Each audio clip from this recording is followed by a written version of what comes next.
Pakistan super লিগের দশম আসর শেষ হয়েছে। গতকাল রোববার 25 মে কোয়েটা গ্ল্যাডিয়ার্স ও লাহোর কালান্দার্সের ফাইনালের মধ্য দিয়ে শেষ হয়েছে পিএসএল।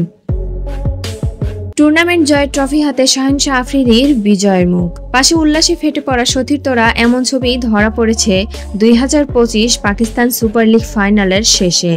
তবে কেবলই ট্রফি নয়, এমন জয়ের পেছনে থাকে মোটা অঙ্কের আর্থিক পুরস্কারও। মাসব্যাপী জমজমাট ও টুর্নামেন্টে ছিল পুরস্কারের ছড়াছড়ি। এ তালিকায় ছিল বিপুল অর্থ ও আকর্ষণীয় পুরস্কার। ফাইনালে কোয়েটা গ্ল্যাডিয়ার্সকে 6 উইকেটে হারিয়ে শিরোপা জিতেছে লাহোর কালান্দার্স। চ্যাম্পিয়ন হিসেবে দলটি পেয়েছে 14 কোটি পাকিস্তানি রুপি, যা বাংলাদেশি মুদ্রায় আসে প্রায় 6 কোটি 5 লাখ টাকা। অন্যদিকে রানার্স আপ কোয়েটা গ্ল্যাডিয়ার্সও খালি হাতে ফেরেনি। তারা পেয়েছে 2 লাখ মার্কিন ডলার বা 5 কোটি 60 লাখ পাকিস্তানি রুপি, যা বাংলাদেশি মুদ্রায় আসে 2 কোটি 41 লাখ টাকা। ব্যক্তিগত পারফরমেন্সের ভিত্তিতে দেওয়া হয়েছে আরও বেশ কিছু পুরস্কার। পুরো টুর্নামেন্টে দুর্দান্ত ব্যাটিং পারফরমেন্স দেখিয়েছেন কোয়েটার ডানহাতি ব্যাটসম্যান হাসান নেওয়াজ। তিনি টুর্নামেন্টসের পুরস্কার পেয়েছেন।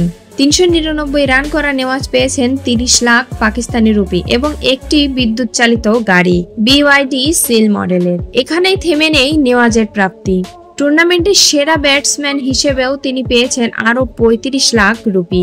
অর্থাৎ পুরস্কার তালিকায় ব্যক্তিগতভাবে সর্বোচ্চ অর্থ পেয়েছেন এই তরুণ। এছাড়া সেরা বোলার নির্বাচিত হয়েছেন লাহোরের অধিনায়ক শাহিন আফ্রিদি।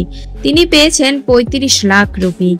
সেরা ফিল্ডার হয়েছেন আব্দুস সামাদ, তিনিও পেয়েছেন একই পরিমাণ অর্থ। সেরা অলরাউন্ডার হয়েছে সিকান্দার রাজা, যিনি ফাইনালের আগ মুহূর্তে ইংল্যান্ড থেকে এসে বল ও ব্যাট হাতে ম্যাচ জয়ে গুরুত্বপূর্ণ ভূমিকা রেখেছিলেন। তিনিও পেয়েছেন 35 লাখ রুপি। সেরা উইকেট কিপারের পুরস্কার পেয়েছেন মোহাম্মদ হ্যারিস, আর সেরা উদীয়মান খেলোয়াড় হয়েছেন মোহাম্মদ নাইম। এই দুই খেলোয়াড়ও পেয়েছেন 35 লাখ রুপি করে।